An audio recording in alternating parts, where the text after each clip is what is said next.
Guys in transitive verbs में होता क्या है। जैसे अगर मैं बोलूँ मकान बनना है, मतलब मकान बनना है, मैंने ऐसा सोचा है, बस अभी आगे की कोई भी प्रोसेस नहीं की है। ट्रांजिटिव वर्ब्स में ऐसा होता है कि मकान बनाना है, मतलब सोच लिया है, सारे सामान इकट्ठे करने हैं, मकान बनाना है। कॉजेटिव वर्ब्स में ऐसा होता है कि मकान बनवाना है, मतलब सोच भी लिया है, सारा सामान इकट्ठा कर भी लिया है, बस लेबर आएगी और मकान उनसे बनवाना है। जैसे खाना पकना है, मतलब बस अभी सोचा है कि खाना क्या पकना है, बस खाना पकना है। तो ये इंट्रांजिटिव वर्ब में आएगा। ट्रांजिटिव वर्ब में आएगा खाना पकाना है, मतलब सोच लिया है कि क्या खाना पकाना है, तो खाना पकाना है। कॉजेटिव वर्ब में आएगा कि खाना पकवाना है, मतलब और किसी के द्वारा खाना पकवाना है। तो यस गाइस, कॉजेटिव वर्ब्स का मतलब यही होता है। अगर हिंदी में अगर बात करें तो कारक वाचक क्रिया। तो मतलब जो कॉजेटिव वर्ब्स होती हैं वो एक्शन को दर्शाती हैं। मतलब जैसे नाम में ही है कॉज, तो इसका मतलब होता है कुछ काम होने का कारण। मतलब जब कोई पर्सन खुद काम नहीं करता है, किसी दूसरे के द्वारा काम करवाता है, तो उसे कॉजेटिव वर्ब्स कहते हैं। वैसे तो बहुत सारी पॉजिटिव वर्ब्स होती हैं, लेकिन इस वीडियो में हम उनके बारे में बात करेंगे जिनमें बहुत सारे लोग कंफ्यूज होते हैं, जैसे मेक, गेट, लेट, हैव। तो वीडियो बहुत ही इंटरेस्टिंग होने वाली है, क्योंकि इस वीडियो में हम इन सभी की मीनिंग के साथ उनके sentence. It means to force someone to take an action और टू डू समथिंग, मतलब किसी को कुछ करने के लिए फोर्स करना।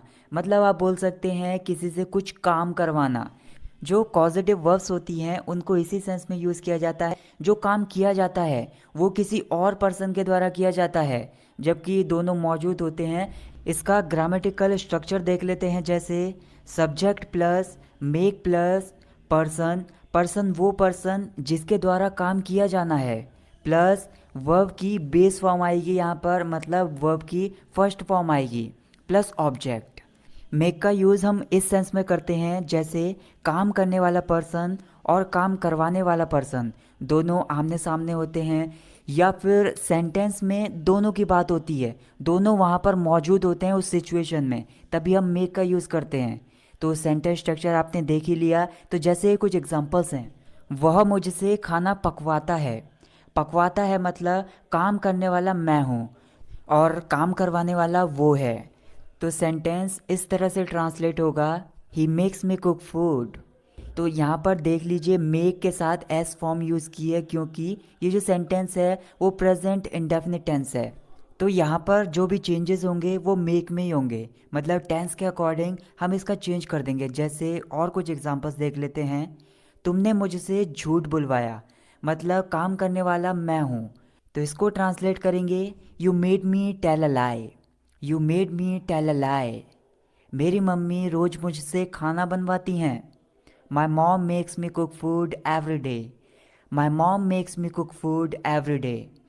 मैंने अमन को भिजवाया, मतलब यहाँ पर काम करने वाला अमन है, मैं वहाँ पर नहीं गया, मैंने अमन को वहाँ भिजवाया। तो यहाँ पर ट्रांसलेशन होगा, I made Aman go. I made अमन गो।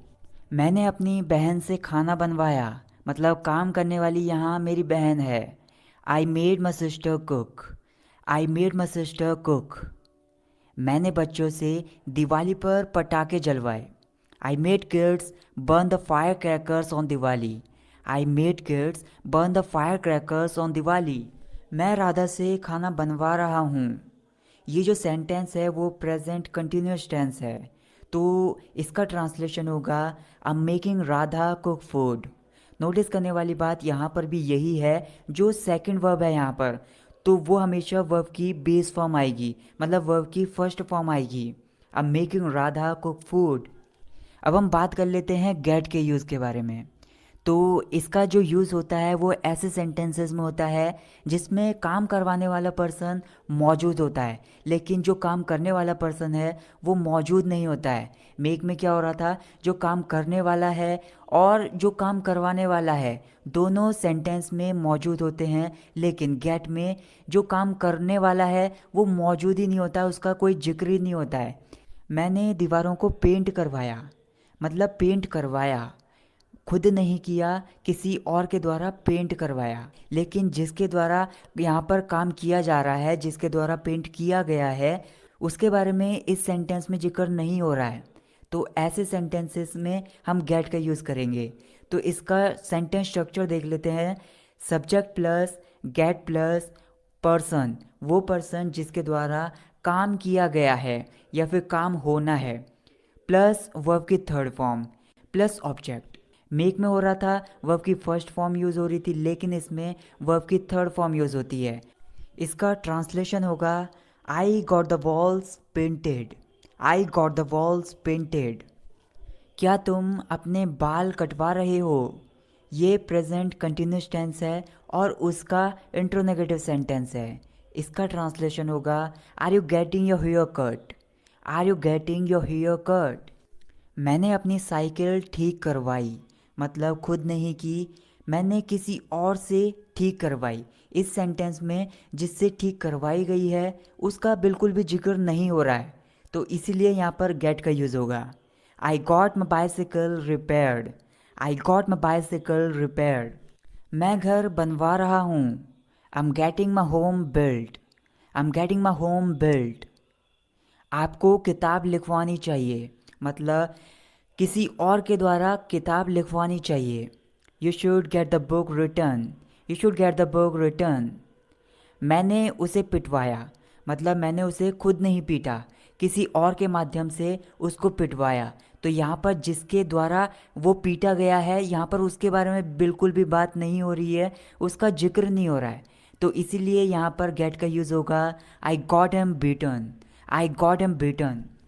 मैं आपका काम करवा दूंगा, मतलब मैं आपका काम खुद नहीं करूँगा, किसी और के द्वारा आपका काम करवा दूंगा। तो यहाँ पर होगा I'll get your work done। I'll get your work done। अब हम बात करेंगे लेट के बारे में। It means to allow somebody to do something, मतलब किसी को कुछ करने के लिए अलाउ करना, उसको परमिट देना या फिर उसको अनुमति देना कुछ करने की। तो इसका जो ट्रांसलेशन होगा subject plus late plus person plus verb की फर्स्ट फॉर्म प्लस ऑब्जेक्ट। इसका यूज़ हम कुछ इस तरह के सेंटेंसेस को ट्रांसलेट करने में कर सकते हैं, जैसे उसे अंदर आने दो। तो यहाँ पर हम सब्जेक्ट के बारे में बात नहीं कर रहे हैं, यहाँ पर सब्जेक्ट का कोई लेना देना नहीं है। तो ये जो सेंटेंस स्टार्ट होगा वो लेट से होगा। Let him come inside. Let him come inside. उसने मुझे घर जाने नहीं दिया। तो यहाँ पर सब्जेक्ट है। ये जो सेंटेंस है वो पास्ट इंडेफिनिट टेंस का है, तो इसीलिए यहाँ पर डिड नॉट का यूज़ होगा। She didn't let me go home. और आपको बता देता हूँ लेट की तीनों फॉर्म्स, वर्ब की फर्स्ट फॉर्म, सेकंड फॉर्म और थर्ड फॉर्म लेट ही होती है। She didn't let me go home. मुझे डिनर कर लेने दो, मतलब यहाँ पर सब्जेक्ट नहीं है। Let me take dinner. Let me take dinner.